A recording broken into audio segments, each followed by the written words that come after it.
परमात्मा ने सृष्टि की रचना की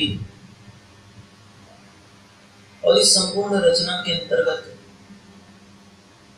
यदि जीवात्मा को अपने साथ जोड़े रखा है और सदैव उस जीवात्मा के साथ बंधे रहे हैं, तो उसके 3 विशेष कारण हैं, जिनमें से एक कारण है काल, समय की गति के साथ साथ परमात्मा की रचना और रचना के साथ साथ उनकी तमाम लीला, जिसको हम लोग जन्म, जीवन और मृत्यु कहते हैं। इन तीनों में भगवान ने अपना हस्तक्षेप रखा है, अपनी शक्ति, अपनी कृपा, अपना योग बना करके रखा है। और इसलिए बिना परमात्मा के संबंध के न तो जन्म संभव होता है, ना ही जीवन की कोई घटना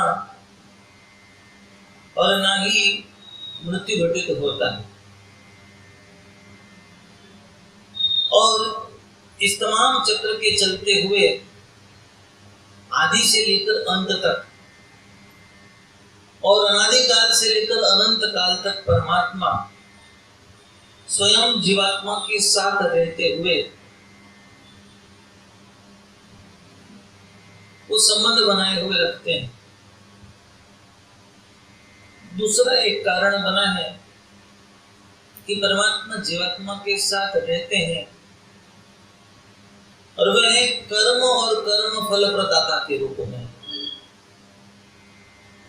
भगवान उस कर्म की गति के साथ सदैव जुड़े हुए हैं, तो हम लोग जैसा कर्म करते हैं वैसा फल उसे देना होता है।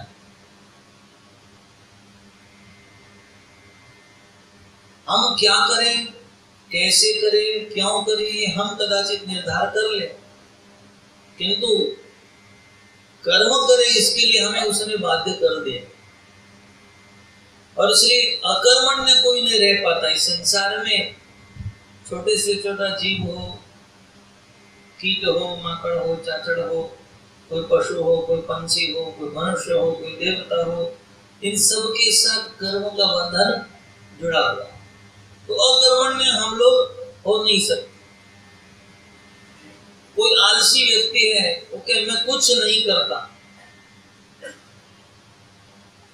किंतु वो कुछ नहीं करता में भी वो कुछ करता है। वो सांस लेता है, वो भोजन करता है, वो पड़े रहता है। तो मैं कुछ नहीं कर रहा हूं जब ये कहे, तभी जब कुछ नहीं कर रहे हो तो क्या कर रहे हो ये पूछा जाए तो क्या मैं कुछ नहीं कर रहा हूं इसलिए मैं पड़ा, मैं सो रहा, मैं जाग रहा, मैं सोच रहा, मैं बोल रहा हूं, मैं देख रहा हूं, तो कहीं ना कहीं कर्म का बंधन तो जुड़ा। कुछ करके भी वो कर्म का भागी बनता है, कुछ न करके भी वो कर्म का भागी बनता है। और परमात्मा कहते हैं कि मैंने रचना की है और इस रचना के अंतर्गत तुम सभी जीवों को कर्म दिया हुआ। जड़ और चैतन्य सभी पदार्थों के साथ, सभी तत्वों के साथ कालबंधन में गोचर है। कोई जड़ वस्तु होती, उसका भी उत्पादन का एक काल होता है, उसकी भी टिकने की एक आयु होती है।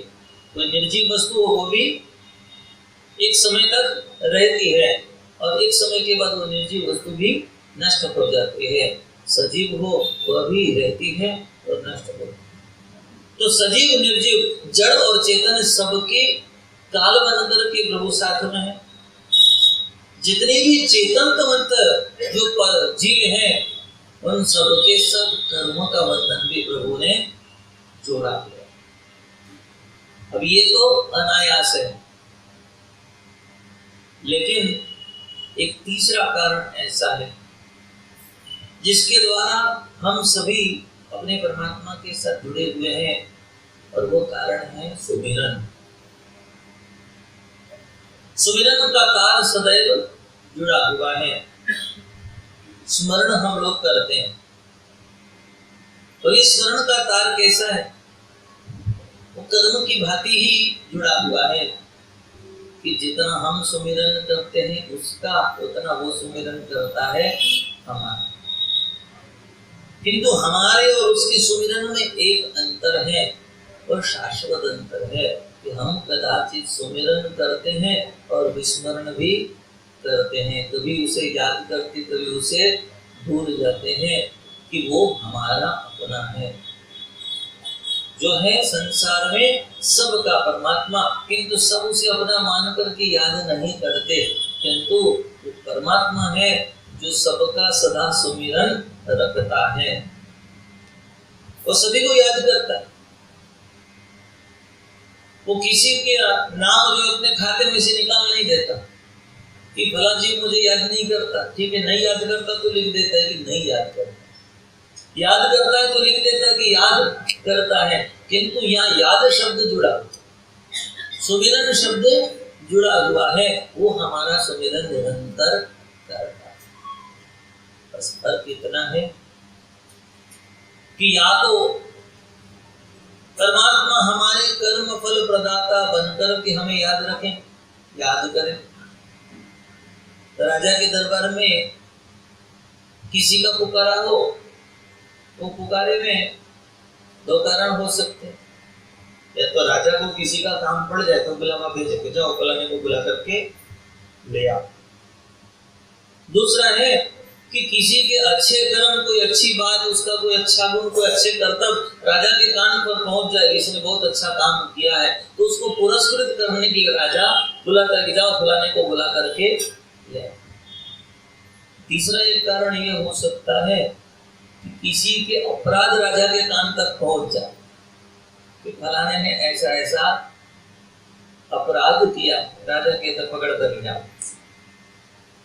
तो सुमिरन तो तीनों अवस्था में बना हुआ, काम पड़ता है तब भी, पुरस्कार देना है तब भी, दंडित करना है तब भी।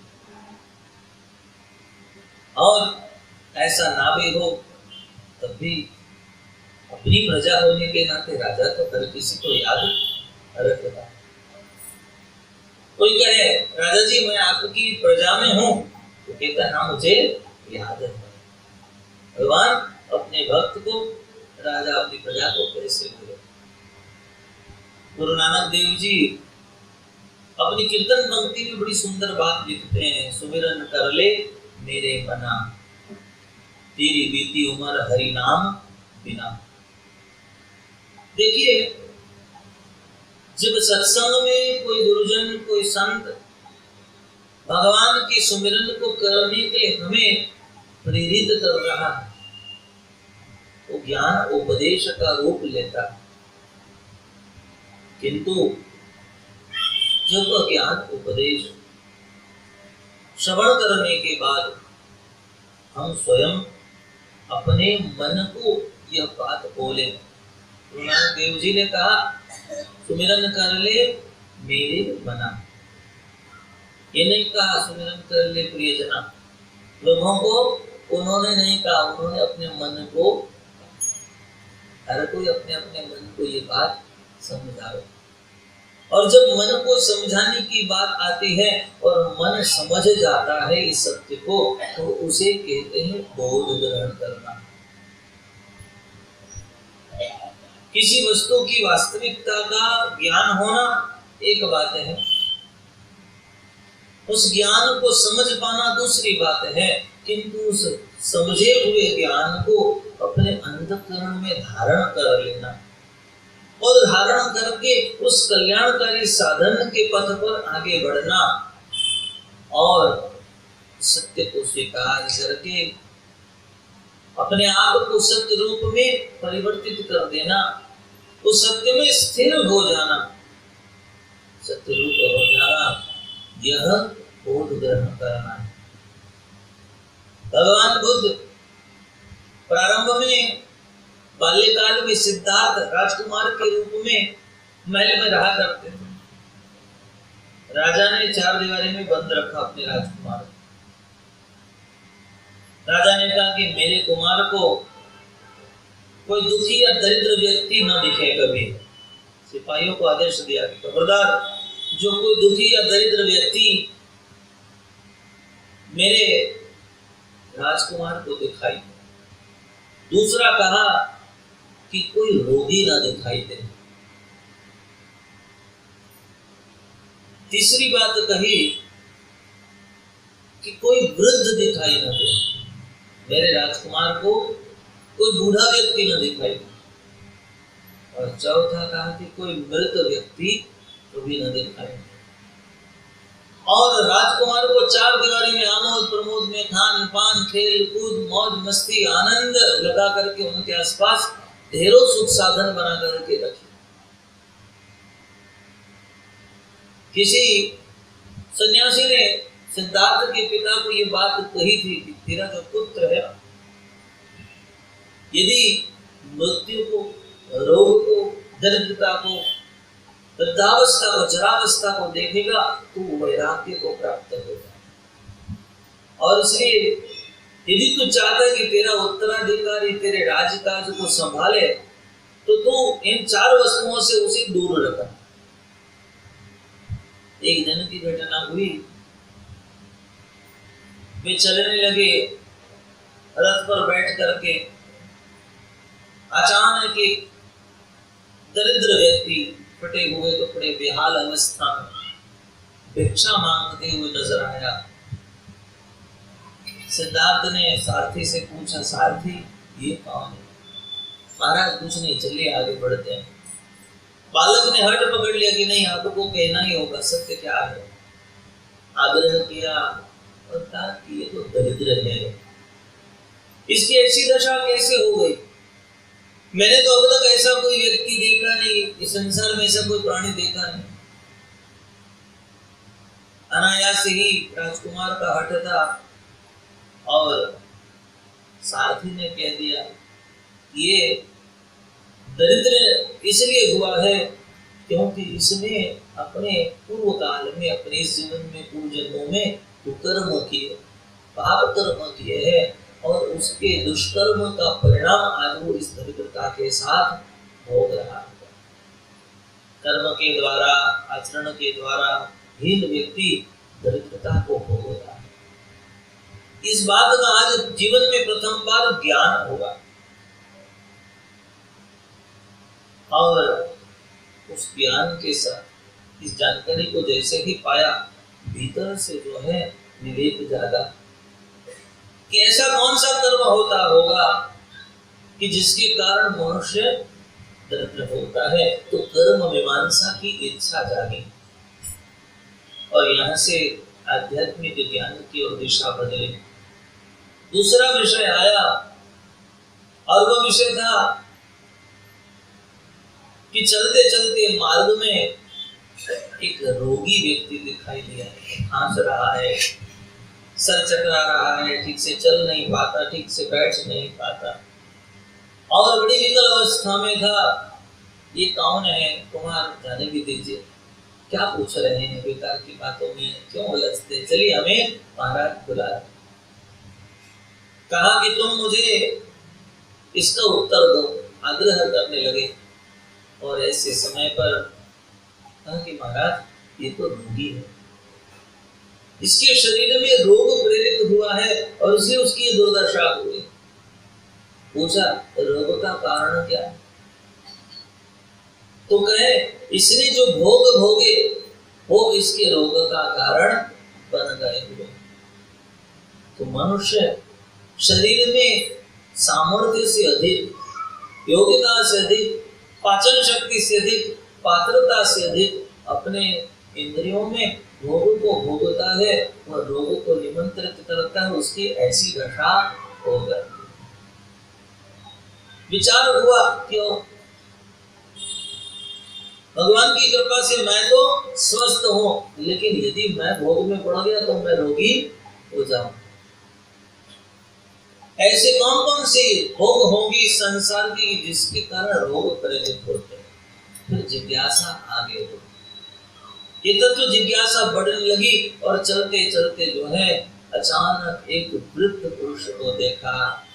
ठीक से चल नहीं पा रहा है, शरीर कुबड़ा हो गया, आंखों से ठीक दिखाई नहीं देता, बाल सफेद हो गए हैं, झुक गया हुआ है, घुटने भी झुके हुए, कमर भी झुकी हुई है, गर्दन भी झुकी हुई है, नजरें भी झुकी हुई और जैसे तैसे लाठी का सहारा लेकर के चल रहा।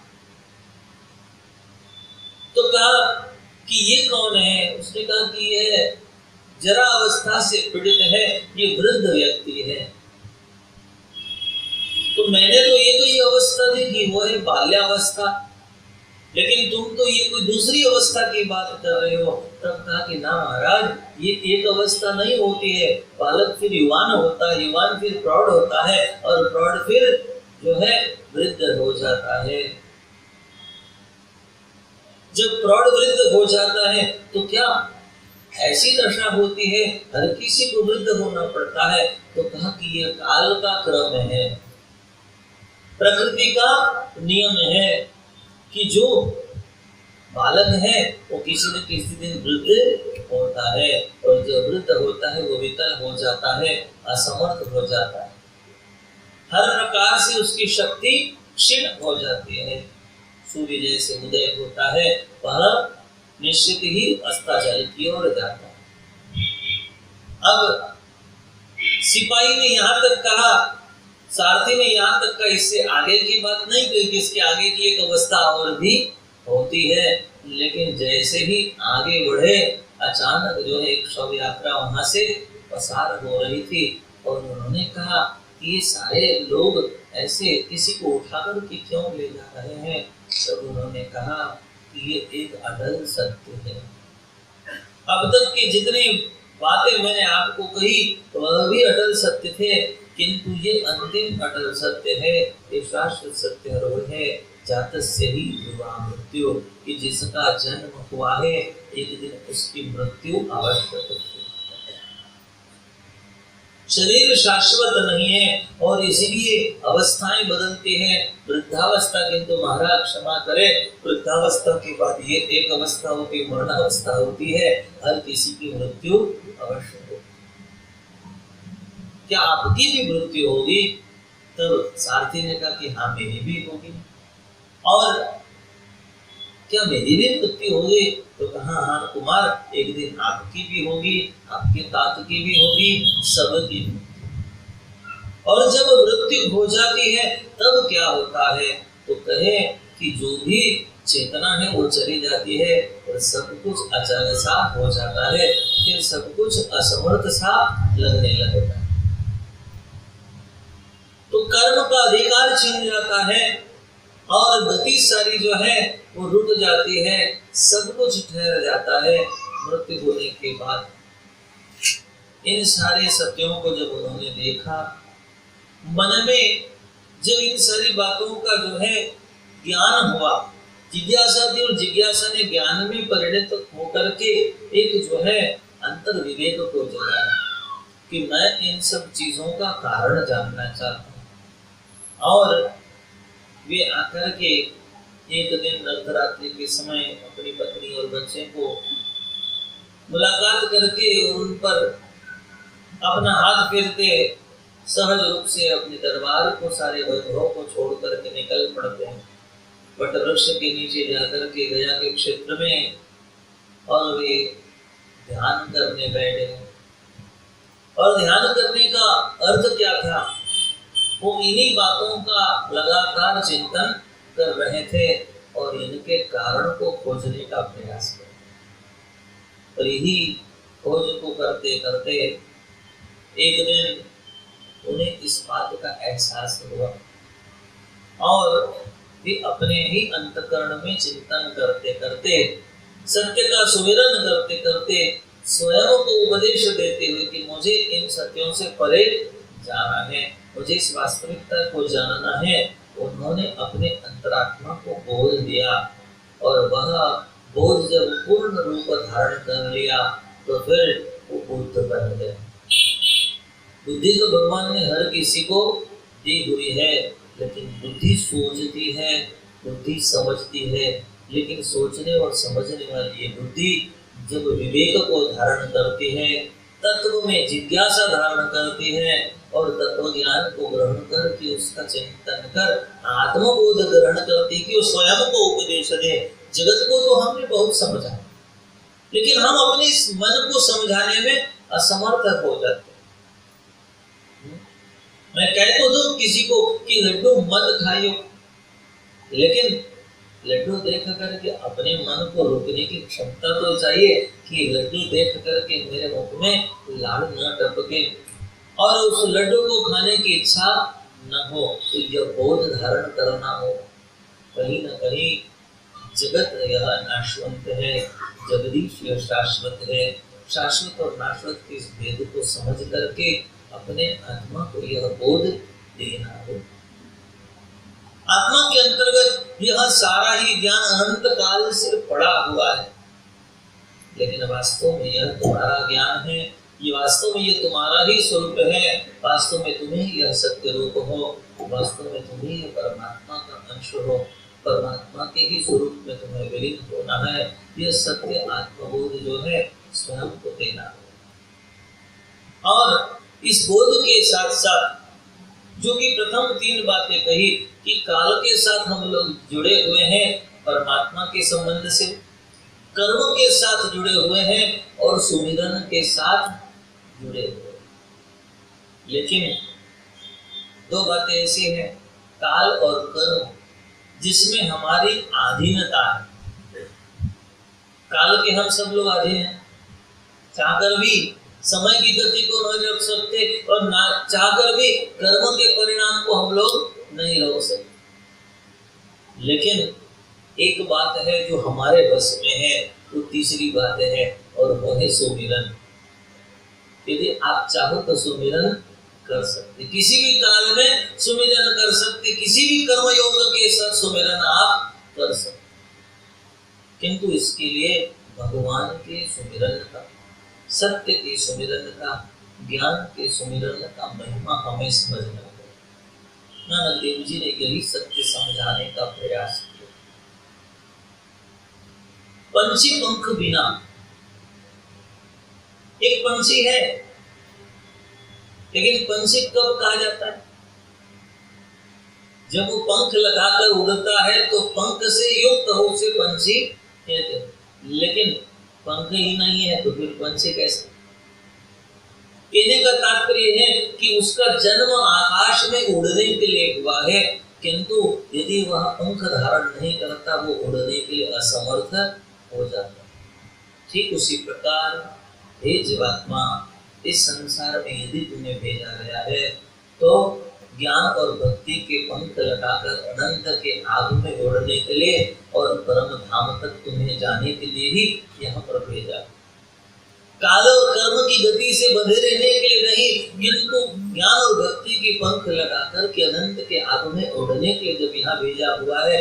यदि हमारे जीवन में ज्ञान भक्ति और सुमिरन के पंख नहीं होंगे तो हम उड़ कैसे पाएंगे? हमारा अस्तित्व भगवान के सुमिरन के बिना कुछ नहीं। वो ज्ञान और वह भक्ति ही हमें भगवान के सुमिरन के साथ जोड़े रख सकती है। बिना ज्ञान के कोई सुमिरन करता नहीं है, बिना भक्ति प्रेम के कोई सुमिरन करता नहीं। और इसलिए कहा पंछी धेनु क्षीर बिना, एक गौ माता है लेकिन वो दूध नहीं देती। गौ माता का अस्तित्व जो है वो दूध से जुड़ा हुआ, उसका परिचय दूध से हो रहा। मलमूत्र तो प्रत्येक जीव त्याग करता है, अपना अपना हर जीव ग्रहण करता है, लेकिन हर जीव दूध की तरह, गौ माता की तरह अमृत का दान नहीं करता। वो अमृत देती इसलिए उसको पूजा जाता है। वो किसी के पोषण का कारण बनती, वो पुष्ट करती है अपनी अमृत धारा से। ठीक उसी प्रकार हमारे भीतर यदि चिंतन का पोषण ना हो, भगवत सुमिरन का पोषण ना हो, यदि हम दिन भर में सारी क्रियाएं करें, आहार ग्रहण करें, निद्रा को ग्रहण करें, मैथुन करें, चाहे मलमूत्र का त्याग करे, चाहे संसार की तमाम क्रियाओं में रचे बचे रहे, किंतु यदि हमारे भीतर से वो सुमेरन प्रकट नहीं होता तो गौ माता जैसे बिना दूध किए वैसे हमारी दशा हो जाएगी, क्योंकि उत्पादन कुछ नहीं है, वो निरर्थक हो जाए। तो हमारे जीवन में यदि हमने सुमेरन नहीं किया तो क्या पाया, क्या बटोरा, हमने क्या इकट्ठा किया? हमारे पास तो फिर कोई धन शेष ही नहीं रहेगा। हाथी है लेकिन दांत नहीं, इतनी बड़ी महान विशाल काया उसको भगवान ने दी हुई है, लेकिन यदि दांती नहीं होंगे तो वो खाएगा कैसे, वो चबाएगा कैसे, वो बचाएगा कैसे, अपने शरीर को पुष्ट कैसे करेगा?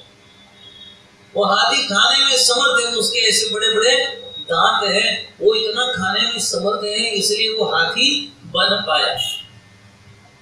यदि कुपोषित हो जाए तो क्या दशा हो? उसके शरीर को पोषण उसके दांतों की वजह से मिल रहा है और तभी वो मतवाला और शक्ति संपन्न हाथी बना हुआ है।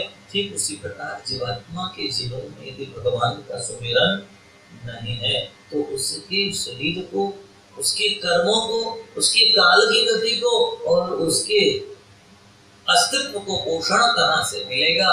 उसके लिए मुक्ति का साधन कहाँ से मिलेगा? उन कर्मों को कैसे काट पाएगा? उन कर्मों के बंधनों को वो कैसे मिटा पाएगा? कैसे अपने कर्म संग्राम को जीत पाएगा, संघर्ष कर पाएगा? तो ठीक उसी प्रकार सुमिरन यह पोषण का साधन है। सुमिरन ये उड़ान भरने के लिए अनंत की आग पर यह साधन बना हुआ। सुमिरन ये खाने पचाने के लिए और पुष्ट करने के लिए साधन बना हुआ। वह एक श्रेष्ठ उत्पादन है, जैसे गौ माता के लिए दूध। फिर कहा मंदिर दीप बिना, मंदिर है लेकिन उसमें दीपक नहीं है। कहने का तात्पर्य है, एक तो मंदिर में दीपक नहीं, इसका अर्थ है कि मंदिर चलाने वाले के पास समर्पण नहीं है। भगवान के लिए जो दीपक नहीं जला पा रहा है, ज्योत नहीं जला पा रहा है, उसका जीवन स्वयं अंधकारमय है, क्योंकि भगवान को स्वयं प्रकाशी है, प्रकाश की भगवान को जरूरत नहीं है। हम दीपक जला रहे, इसका अर्थ क्या है? हम अपने लिए प्रकाश कर रहे हैं, और वह प्रकाश किस लिए कर रहे हैं? ताकि उस प्रकाश में हम भगवान का दर्शन कर सके। तो यदि मंदिर में दीपक नहीं जलेगा तो भगवान का दर्शन हमें नहीं होगा। फिर मंदिर में हो या कहीं जंगल में हो, क्या फर्क पड़ता है? तो भगवत दर्शन का माध्यम वह दीपक बन रहा है। ठीक उसी प्रकार हमारे भीतर यदि सुमिरन का दीपक ना जले, अंतःकरण में मन रूपी मंदिर में यदि भगवान की झांकी करनी हो तो सुमिरन का दीपक हमें जलाना है। देखिए, हर क्रिया का, हर साधना का आरंभ जो है यहाँ से होता है। भगवान की कथा सुनी, भगवान के नाम का कीर्तन किया, भगवान का जो है पूजन अर्चन किया, लेकिन ये सब बातें करने के सबसे पहली क्रिया क्या है? और वह है कि हमें पहले भगवान याद तो आए कि मुझे भगवान की कथा सुननी है। तो याद आएगा तो सुनेंगे, भगवान की याद आएगी तो कीर्तन करेंगे, नहीं तो हम कुछ और ही भजते रहेंगे। जगत के भाग तो हम लोग भजते ही, प्रारब्ध ने जो हमें किस्सा कहानी और जो रूप अदा करने को कहा उसको तो हम लोग भजते ही। तो सुमिरन यह माध्यम बनता। जब तक कि सुमिरन नहीं होगा तब तक भजन का आरंभ नहीं होगा, तब तक भक्ति या किसी भी क्रिया के द्वारा हम अपनी उद्गति को नहीं प्राप्त कर पाएंगे।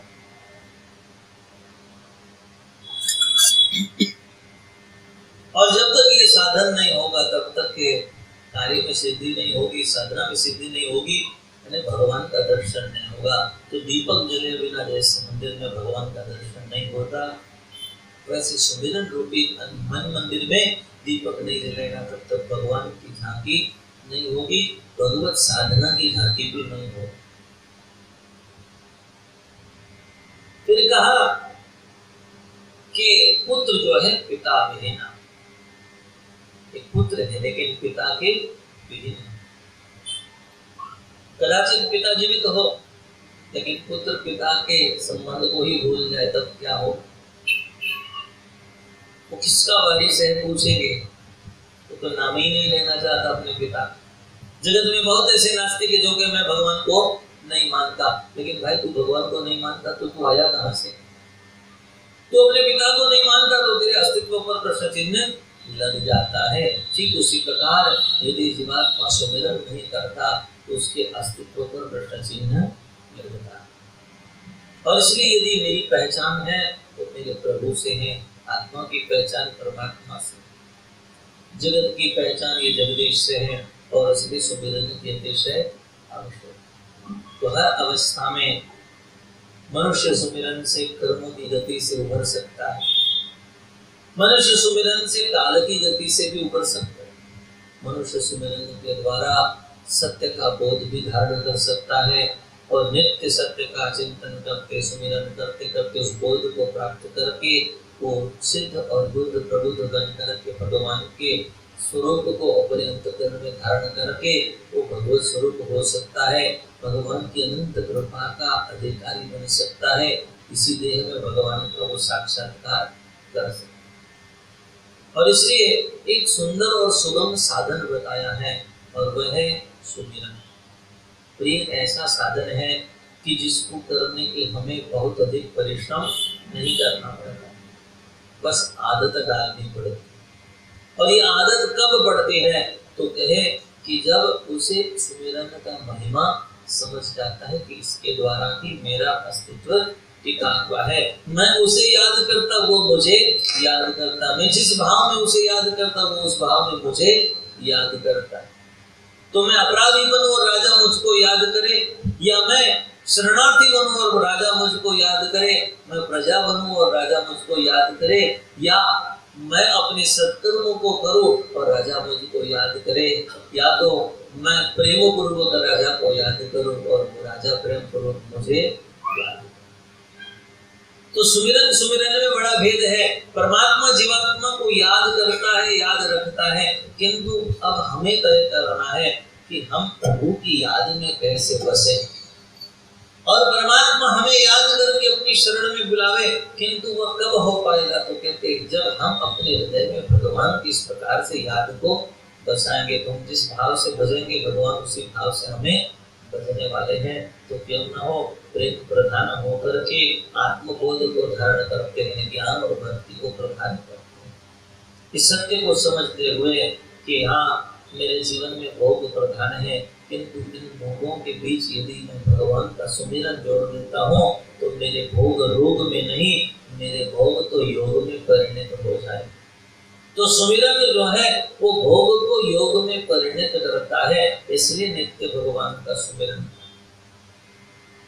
सिद्धार्थ ने 4 लोगों को देखा, रोगी को देखा, दूसरा दरिद्र को देखा है, मैं भगवान का सुमिरन करता हूँ, कर्म दारिद्र्य से मैं मुक्त होता हूँ, मैं अपने कर्म में समृद्धि को पाता।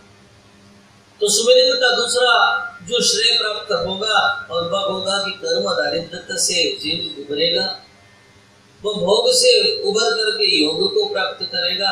तीसरा है प्रकृति परमात्मा की अधीन है, किंतु सुमिरन के द्वारा मैं प्रकृति पर विजय प्राप्त करूंगा।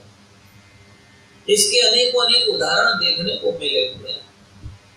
सूरदास जी जो है नेत्र से अंध है, किंतु सुमिरन का प्रभाव इतना है कि अंध होकर भी वो ठाकुर जी का साक्षात दर्शन करते हैं। और ऐसे तो कितने ही उदाहरण हैं। सुमिरन का प्रभाव देखा सनकादिक ऋषियों में, निरंतर सुमिरन करते, वृद्धावस्था उनको स्पर्श करती नहीं, वो सदैव बालक बने रहते हैं। कहने का तात्पर्य है कि अवस्था में स्थिर रहने के लिए सुमिरन और मृत्यु को मुक्ति में परिणत करने के लिए भी सुमिरन ही बताया हुआ है कि भगवान ने मुझे संसार में भेजा, ये जीवन को मैंने जिया, किंतु एक दिन ये शरीर छूट जाने वाला है। परमात्मा का सुमिरन करके मैं दिव्य रूप को धारण कर लूं, फिर ये देह मेरा रूप नहीं, आत्मा में मेरे बसे हुए परमात्मा ही मेरा अपना रूप है, ऐसा मान करके सुमिरन के द्वारा मैं भगवान के सारूप्य को प्राप्त कर सकता हूँ, भगवान से एक रूप हो सकता हूँ तथा रूप हो सकता हूँ। और इसलिए सुमिरन एकमात्र माध्यम है कि जिसके द्वारा मैं जरा से, रोग से, दरिद्रता से और मृत्यु से उभर करके परम पद का अधिकारी बन सकता हूँ। और इसलिए सुमिरन यह एकमात्र माध्यम है। काम क्रोध लोभ मद मोह विकार तज जान तो संत जनारे, कह नानक सुन भगवंता या जग में नहीं कोई अपनारे। किया हुआ कर्म भी आपका अपना नहीं, क्योंकि वह भी आपका साथ छोड़ देगा, वो परिणाम दे करके वो कर्म भी छूट जाएगा एक दिन। निमित्त जो बने हैं कर्म के वो भी आपके साथ रहने वाले नहीं है। ना आपका कर्म आपके साथ रहेगा, ना उसका निमित्त आपके साथ रहेगा, ना उसका परिणाम आपके साथ रहेगा। और उसके लिए जो कारणीभूत है वो विकार भी आपके साथ रहने वाले नहीं है। शरीर छूटने के बाद में काम रहता है तो किसी मृत शरीर को कहो कि तू क्रोध करे, चाहे किसी का स्वभाव बड़ा क्रोधी हो, लेकिन जब वो मुर्दा हो जाता है तो वो क्रोध करने में भी असमर्थ हो जाता है। कोई लोभी हो और उसको शव में परिवर्तित हो जाए, मृत्यु हो जाए किसी लोभी की, पास में धन रख दिया जाए, कहे कि तू उठा ले, ये सारा धन तेरा है, वो नहीं उठाने वाला। तो कहने का तात्पर्य है कि ये सारे जो कर्मों का जो कारण बना हुआ, काम हो, क्रोध हो, लोभ हो, मद मोह हो, वो सारे विकार हो, वो भी मृत्यु के साथ में विराम लेने वाले हैं। तो फिर न वो विकार साथ रहेंगे, न आकार साथ रहेगा, न कोई प्रकार साथ में रहेगा कर्मों का, और न ही कर्म के लिए बने हुए निमित्त जगत के लोग जो है वो हमारे साथ रहने वाले हैं। फिर यदि कुछ साथ जाता है तो वह हमारे लिए कल्याण का एक साधन है, और वह है सुमिरन। इसलिए भगवान का सुमिरन प्रतिपल कर लेना चाहिए। कब करे भगवान को सुमिरन? हम भगवान को कब याद करें, ये कहा। तब नानक देव जी समझा रहे हैं कि सुमिरन कर ले मेरे मना, तेरी बीती उम्र हरि नाम बिना। सारा आयु का क्रम जो है तो बिना भगवत नाम के सुमिरन के बीतता चला जा रहा है। अब तक तो बीत गया, जो रहा है वह भी बीत जाएगा। और इस जीवन के अंतर्गत हम कभी दरिद्र, कभी रोगी, कभी वृद्ध और कभी मृत की अवस्था में परिणत होते चले जाएंगे। किंतु तमाम अवस्था से परे यदि आनंद अवस्था में, मुक्त अवस्था में हम रहना चाहते हैं, इस लोक और परलोक में सदा सुखी रहना चाहते हैं, तो वह ये सत्य को समझकर अपने मन को बोध दें। रोज अपने आप को समझाया कि सुमिरन कर ले मेरे मना। खुद को समझाना है, खुद के मन को समझाना है, और समझा करके सुमिरन में जोड़ना है। बार बार सुमिरन को करते रहना है निरंतर। यदि यह सत्य को समझकर सुमिरन करते रहेंगे तो वह बोध और बुद्ध अवस्था में परिणत हो जाएगा, वो दिव्य अवस्था में परिणत हो जाएगा, जो हमारे लिए अनंत सुख का कारण बनेगा। तो भगवान का नित्य सुमिरन करने का बल, बुद्धि, शक्ति, योग हम सबके जीवन में सदा प्रेरित हो, और भगवान की अपार भक्ति हम सब लोग करते हुए मुक्ति के अधिकारी बने। यही भगवत चरणों में प्रार्थना। घनश्याम महाराज की, गोपाल कृष्ण भगवान की, स्वामीनारायण भगवान